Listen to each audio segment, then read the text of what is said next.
Hello, hello, welcome to another episode of History in the Dark. I am your host, Darkness the Curse. And before we begin, as always, thank you so much to my generous patrons, my British Rail critics, and of course, my underwater train finders. You are the reason why this content remains gliding on a cushion of air. And today, we are going to discuss our ever-famous, ever-popular, ever-notorious British Rail, and something else they did that I didn't know about until I started doing research on another topic involving them. And then I found this, and I was like, oh, this is too good. There's no way. I would never have even fathomed that this would be a thing, but it absolutely was. I promise you, I am not making any of what you are about to hear up. We do facts here, and the fact is that British Rail once owned and operated a hovercraft passenger service. How deep does this rabbit hole go?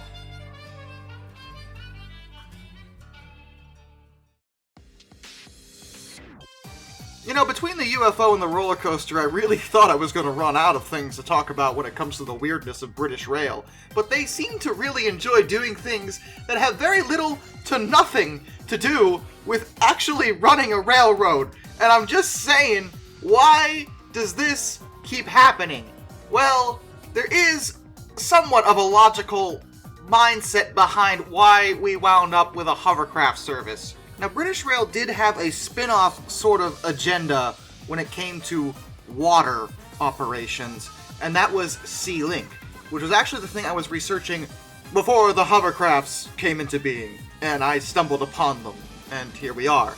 But Sea Link was a ferry service with proper, normal ferry boats that would ship people around, and it was originally meant to be an extension of their railway systems to get people across the Irish Sea and the English Channel. Now, this all actually kind of makes sense. This isn't the weirdest thing in the world. It's not railroad-based, but it was meant to be an extension of their railroads. Not only did they ship some freight with Sea Link, but they would also utilize it for light passenger services.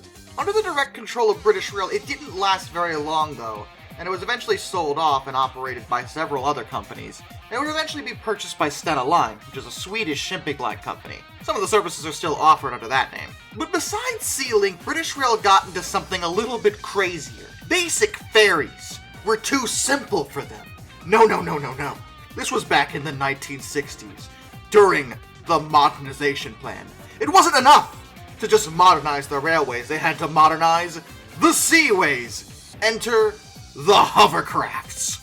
Yes, for some insane, bewildering reason, they decided that it was a really great idea to utilize hovercrafts for their sea-based travel. For reference, a hovercraft differs a bit from a normal boat. They don't travel directly on the water. They travel on a cushion of air in an envelope that is slightly above atmospheric pressure. Their engines are mounted on top of them, like an airboat, and while they generally stick to the water, they can actually move around on land, too. The thing about hovercrafts is that in some ways they can be considered better than boats, because relative to their size, they can actually go a lot faster. And if the route is a straight shot, this can mean a much quicker trip. British Rail thought this was a genius idea. They would minimize travel time and maximize profits. So they purchased a few large hovercrafts and created Seaspeed. Oh yeah, founded in 1965.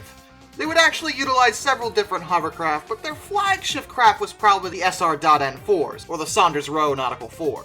They had at least two of these, and they were pretty large. They were meant to transport both passengers and their vehicles, and could hold 60 cars and 418 passengers, while traveling at a speed of 130 kilometers an hour, or 70 knots, which if you're just going across the English Channel would be a pretty short jaunt, all things considered.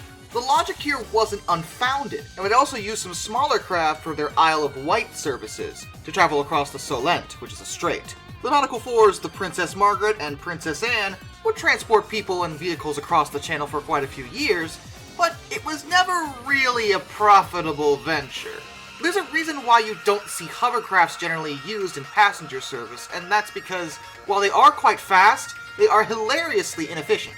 Their fuel consumption is much higher than a traditional boat. They're a lot noisier too, and the 1970s oil crisis made things even worse. While the hovercrafts proved to be fairly reliable, and they only suffered one major accident in rough seas, their economic losses grew worse and worse and worse. By 1980, they reported a net loss of nearly £3 million. And mind you, this was all going on when they were still trying to fix the railway system. The APT was in development at this point, and we already talked about what a mess that turned out to be. British Rail saw the writing on the wall after a while. Unable and unwilling to deal with further losses as a result of Seaspeed, they decided to merge it with what had been their rival company, Hoverlloyd.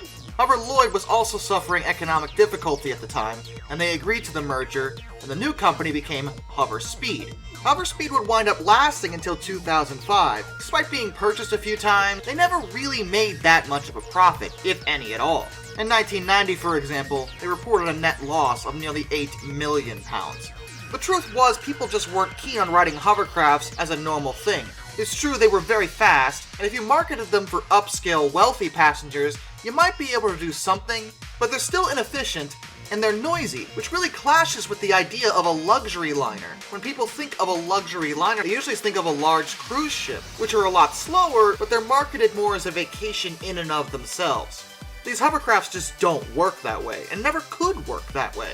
And the year 2000 was actually the last time Hoverspeed ever used a hovercraft to go across the English Channel. From there on until their closure in 2005, they actually used catamarans instead, which still didn't help their profit situation. Believe it or not though, you can still go on a passenger hovercraft in the UK. Hover Travel is a different company that operates Isle of Wight services that I mentioned before. As of now, they are actually still in operation. So if you've looked at this video and thought that these things seem really cool and just want to ride on one, well, if you're ever in the UK, you totally can do it. But as for British Rail's part, they get out of the business in '81. And, yeah, I still can't believe they did that. The UFO, maybe it was a joke. I don't know. The roller coaster, okay, it's kind of like a train. I get it. But now we're on hovercrafts. What else have you done? You are called British Railways. Did you even know what your job exactly was? It's all I want to know. Serious question. Before I go, a special thank you to all my underwater train finders. Thomas Ward, Lord Captain Von Thrust III, Some Dude 267, Brightline Blue, Joshua Long, Ohio Trucker 1, Royal Hudson 2860, Lord Hoth 444, Arthur Roy, Benjamin Owens, Panzer Kitsune 131-232, Mr. Black Rose, Tribal Typhoon, Dark Lightning 1536, Master of None, Josh Johnson, and Lock Kraken. Till next time, this is Darkness and a bid you all a fond farewell.